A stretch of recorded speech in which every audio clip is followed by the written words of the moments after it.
Tinapay mula sa langit. A daily morning devotion with CRC family.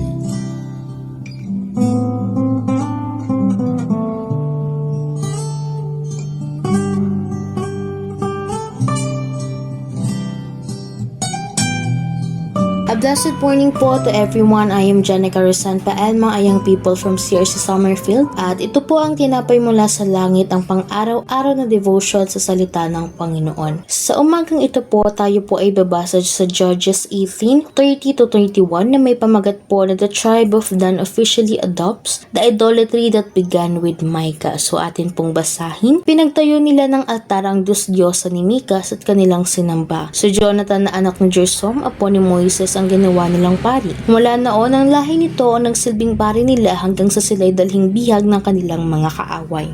Ang Diyos-Diyosa naman ni Micah ay nanatili roon habang nasa Shiloh pa ang tabernakulo ng Panginoon. So bago po ang lahat, tayo po ay manalangin. Lord Jesus Christ in heaven, we are so very thankful for you today, Lord. We are so thankful for the extension of our lives. We pray, Lord, na ipatuloy mo po akong itago sa inyong likuran, na anumang salita po ang lalabas sa aking bibig, ay patuloy pong ikaw po ang siyang magtaas at mapapurihan, Lord. We ask for your guidance, Lord, for this day. At ito po ang panalangin namin, Lord, na puno ng pasasalamat. In Jesus' name we pray, Lord. Amen and amen. So, a little background po sa story or sa verses po na ito. So, dito po natin makikita na sakop ng tribo ni Dan ang lungsod ng Lai. So, hindi lang po sila nagtayo ng bagong lungsod dito. The saddest part po ay ginawa nilang opisyal ang pagsamba sa carved image na ginawa ni Micah or ni Micas. Itinalaga po nila si Jonathan na apo ni Moises bilang pari nito at ginawa po nilang sentro ng kanilang pagsamba ang Diyos-Diyosan. So it shows po the sad reality na according po sa Judges 18:31, habang naroon pa ang bahay ng Diyos sa Shiloh, ang tribo po ni Dan ay nagtayo ng sarili nilang lugar ng pagsamba. So ipinapakita nito kung gaano na sila kalayo sa tamang pagsamba at maging sa puso ng Diyos. So kung babalikan po natin ng Judges 17:1-5, dito po nagsimula ang lahat. So si Micah po ang gumawa ng carved image at nagtayo ng sarili niyang lugar ng pagsamba. Marahil during the making of the carved image po ay hindi niya po naisip na ang personal niyang kasalanan at personal sin ay magkakaroon ng mas malaking epekto or marahil po domino effect. Pero coming po sa Judges 18, makikita po natin doon na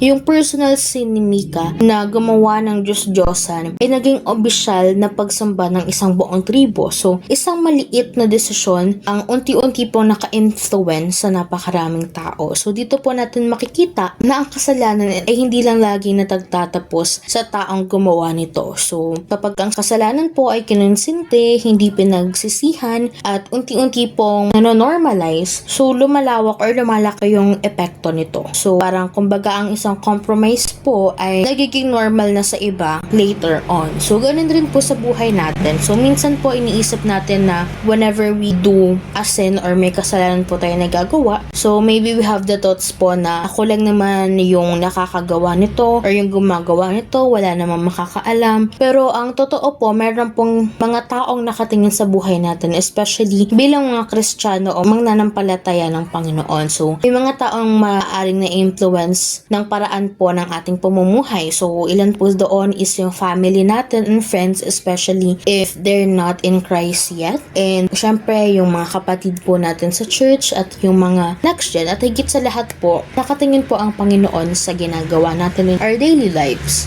And sinasabi po sa 1 Corinthians 15:33, do not be deceived, bad company corrupts good character. So this verse reminds us po na malakas ang impluensya ng bawat tao and truly na may influence po tayo sa isa't isa. So totoo po na ang maling impluensya ay kayang makasira ng mabuting karakter. So pero kapag ang maling impluensya ay kayang makasira ng isang buhay, so gaano pa po kaya kalakas ang influence ng isang taong tunay na sumusunod kay Kristo. So a life that lives with a good character po and stay faithful sa ating Panginoon and may tunay po na pag-ibig sa Diyos can be used as His instrument po to transform life. So kaya nating makaakit or we can make or we can influence other people to live a Christ-like life or mas makalapit po sila sa Panginoon. So once again po, hindi natin alam kung sino yung natututo or nakatingin sa paraan ng ating pamumuhay. So So, isa lang yung sure natin at yun yung Panginoon. Pero in general po, hindi natin maiisa or maiisa-isa yung mga taong nakatingin sa pamumuhay natin. Pero tandaan po natin na it is important na tayo ay maging maingat sa bawat desisyon natin. So, ang maliit na compromise po or kasalanan na magagawa natin, so, wag po natin siyang konsentahin at i-normalize. So, let's always think na a little compromise can be normalized sooner or later po. So, nung nakaraang church anniversary po, pinag-usapan po ang tungkol sa legacy. So, nagpasalamat po tayo sa Panginoon para sa mga pastors at leader po na nauna sa atin. So, dahil sa kanilang katapatan po and sa kanilang faithfulness sa Panginoon, sa kanilang service at magandang halimbawa po hanggang ngayon, ay patuloy pa rin nating nararanasan yung bunga ng mga legacy na naiwan nila. So, ngayon naman po, tayo po ang nagsusulat ng sarili nating legacy. So, si Mika po ay nag-iwan ng legacy ng compromise. Hindi personal sin.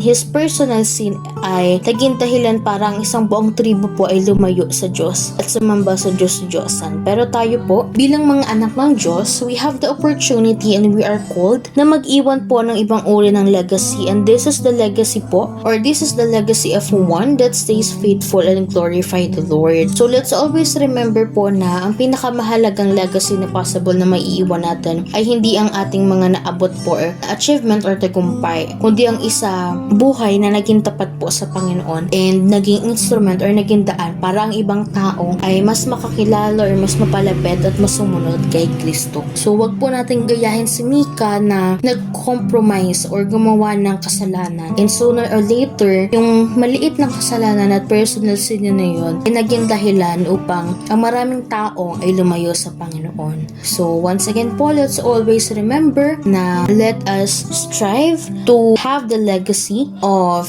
one that stays faithful and glorify the Lord. So ayun lamang po, at sa Diyos po ang papuri. So tayo po ay manalangin. Diyos na makapangyarihan sa lahat, salamat po sa umagang ito and for guiding me with this devotion, Lord. I hope na ang bawat makakapakinig ng iyong salita ay may lesson na matutunan, Lord, and we are so thankful sa another reminder, Lord, na kami ay huwag maging Mika na sumamba sa mga Diyos-Diyosan, especially with the new kind of Diyos-Diyosan in our generation, Lord. We ask for your guidance every day, Lord, and we are so thankful for you everything. In Jesus' name we pray, amen and amen. At patuloy po nating suportahan ang ating programang Tinapay Mula sa Langit, at see you on the next part of this TMSL. Thank you and God bless us all.